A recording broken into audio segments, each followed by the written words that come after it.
नाज़रीन, पीटीआई को कल जलसे की इजाजत मिल गई है। अब पीटीआई कल इस्लामाबाद में पावर शो करने जा रही है। इससे पहले हम बात कर रहे थे कि इलेक्शन एक्ट तरमीमी बिल 2024 सेनेट से मंजूर कर लिया गया है। डॉक्टर साहब, काफी लफ्जी गोलाबारी हुई है आज सेनेट में। क्या लग रहा है कि इस एक्ट की बदौलत आइंदा के इंतखाबात में कोई फायदा होगा? जी, अवाम के सर पे बम गिर रहे हैं, सेनेट में गोलाबारी हो रही है, तो अब इसमें और कहीं हीट वेव आई हुई है, तो ये मौसमियाती तब्दीलियां हैं, खुदा जाने क्या है। लेकिन जो भी कुछ है, इसके नतीजे में अवाम जो है वो पिस रहे हैं, क्योंकि इसमें इस्तेकाम नहीं आ रहा। इसकी देखें 3-4 बातें बड़ी ये जो कल शहादत हुई है, शहादतें हुई हैं बल्कि, और इससे पहले भी होती रही हैं। ये जो सेनेटर हिदायतुल्लाह साहब की, अल्लाह ताला उनकी मग़फ़िरत फरमाए, ये सिक्योरिटी की क्राइसिस है ना अपनी जगह। अब वो जिस तरह से उसको एक ऑपरेशन का नाम दिया था अज़्म इस्तेकाम को, तो उसमें तो मेरा, जैसे मैंने उसको रीड किया, देखते हैं आने वाले दिनों में से क्या वजाहत आती है। वो तो इंटेलिजेंस बेस्ड ऑपरेशन सारा साल चलते हैं, लेकिन पिछले कुछ अरसे से ये दहशतगर्दी की कार्रवाइयाँ बढ़ी हैं, इसमें कोई शक नहीं।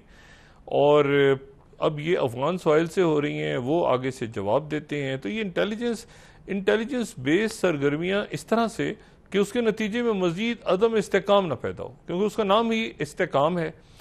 तो ये भी बड़ा एक चैलेंज है रियासत के लिए कि ये दहशत गर्दी भी ख़त्म हो, उसके नतीजे में इस्तेकाम भी आए, जो कि सियासतदानों का काम है, सियासी इस्तेकाम लेकर आना।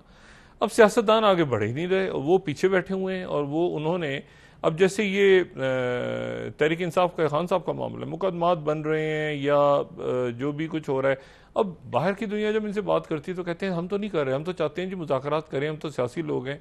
तो ये अपने आप को उससे भी पीछे हटा लेते हैं।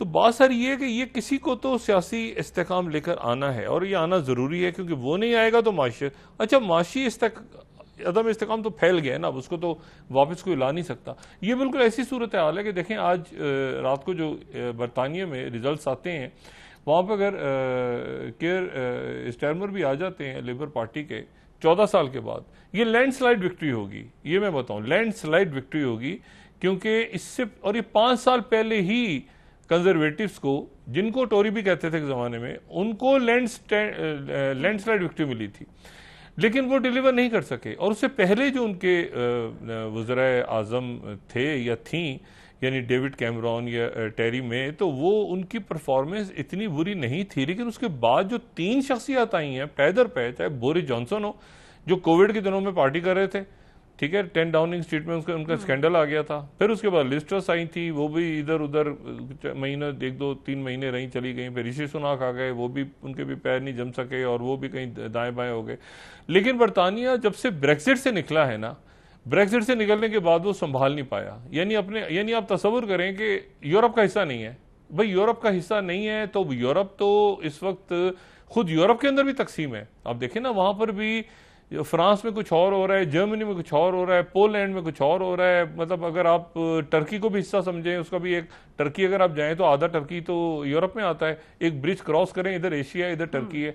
तो यूरोप की भी डेफिनेशन क्लियर नहीं हो रही, यूरोप क्या है, शेंगन है, EU है, मतलब क्या है यूरोप, ये भी अभी बड़ा कंफ्यूजन है। बहुत सारा इशू ये है सारा कि अब इसमें बहुत ज़्यादा उम्मीदें वाबस्ता हैं लोगों को कि जी लेबर पार्टी आ जाएगी तो शायद 2 दिन के अंदर मसाइल ख़त्म हो जाएंगे। ऐसा भी नहीं है, बहुत सारे चैलेंजेस हैं उनके सामने भी, लेबर पार्टी के सामने भी, कि भाई लोग क्योंकि चाहते हैं कि फौरी तौर पे मसाइल हल हों। फौरी तौर पे मसाइल हल तो नहीं होंगे।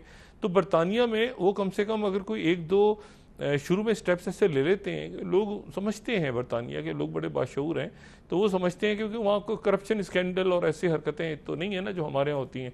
तो लोग फिर टाइम भी देते हैं कि भाई ये शख्स है तो इसके साथ कोऑपरेट करो। वहाँ पे लोग लीडर्स अवाम में भी निकलते हैं, मिलते भी हैं, बात भी करते हैं।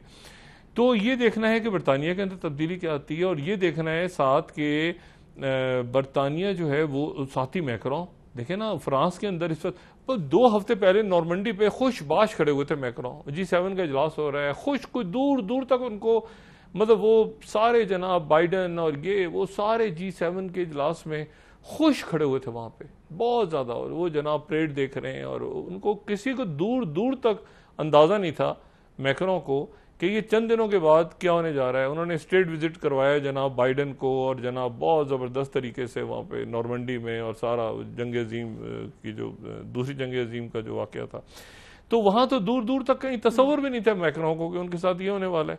तो अब इशू ये है कि अच्छा फिर उसके बाद जो है वो ये जो SCO समिट है, देखें ना, इसमें दोनों के लिए चाइना और जो रशिया हैं, दो पावर्स एशिया की, तीसरी पावर जो है यहाँ पे जाहिर है उनके साथ तो खटपट चल रही है।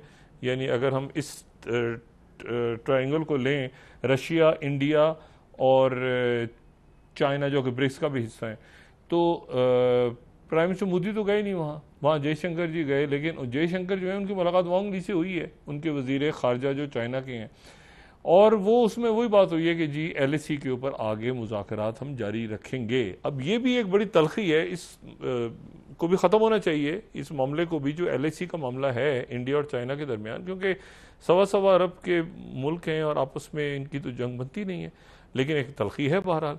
लेकिन जो मॉस्को है वो जा रहे हैं जनाब प्राइम मिनिस्टर मोदी अगले हफ्ते, और वो मॉस्को भी जा रहे हैं, और फिर उसके बाद ऑस्ट्रिया जाएंगे। 41 साल बाद कोई भारतीय जो है वो सरबराह मुमलिकत होंगे जो ऑस्ट्रिया नॉट ऑस्ट्रेलिया, ऑस्ट्रिया का दौरा करेंगे। तो ये अब इस पूरी पिक्चर में प्रेसिडेंट बाइडन, ईरान का फैसला, मैक्रों का फैसला, बरतानिया का फैसला, मतलब ये सारे फैसले सामने आने को हैं। अब इसमें ये इलेक्शन एक्ट तरामीमी बिल कि जी कौन सा बेंच बैठेगा, 45-47 का क्या होगा, ये आप सब खत्म कर दें, यानी सारी सीटें को एक पार्टी ले जाए दूसरी, क्या उसके नतीजे में इस्तेहकाम नजर आ रहा है? इशू है इस्तेहकाम, मुल्क के अंदर एक स्टेबिलिटी। वो पॉलिटिकल स्टेबिलिटी नहीं होगी तो माशी स्टेबिलिटी कैसे होगी? माशी स्टेबिलिटी नहीं होगी तो सोशल अनरेस्ट फैल चुका है अब वो, ठीक है ना, इस बजट के बाद, और अल्लाह करे कंटेन रहे। और साथ ही सबसे इंपॉर्टेंट इशू सिक्योरिटी क्राइसिस, ये शहादतें हो रही हैं रोज, कभी जनाजे उठाए जा रहे हैं, कभी वो जनाब मतलब है कि ये सारे इश्यूज जो हैं, और ये मैन मेड क्राइसिस है, ये नहीं है खुदा ना खास्ता भाई हीट वेव से तो लोग जैसे तैसे रह रहे हैं ना, उसमें लोग प्रॉब्लम ये हो रही है कि जब बिजली भी नहीं आ रही है और बिल भी बढ़ रहा है, तो ये एक बहुत बड़ा इशू। और साथ ही उस जख्मों पे नमक कि जी रोटी नहीं तो केक खाओ, कि इतना ज्यादा आपने अब ये देखे ना, ये जो बिल है, अब ये बिल तो आम आदमी को आ रहा है ना, घरेलू सार्फिन के लिए है ना, बाकी तो यहाँ पे लोगों को बिजली भी मुफ्त है, लोगों को पानी भी मुफ्त है, उनकी गाड़ियां भी मुफ्त हैं, उनके पेट्रोल तो क्या मुफ्त होना, उनका पेट्रोल पंप्स हैं, तो उनको तो कोई इशू नहीं होता। तो बात ये सारी कि अब इस पूरे सिनेरियो में हम तो दुआ कर सकते हैं अल्लाह ताला से कि इतनी बड़ी तब्दीलियां आ रही हैं दुनिया में, और नई लीडरशिप आ रही है, नए लोग आ रहे हैं, उनके साथ इंगेज करना है, तो पलट के देखेंगे क्या हो रहा है पाकिस्तान में।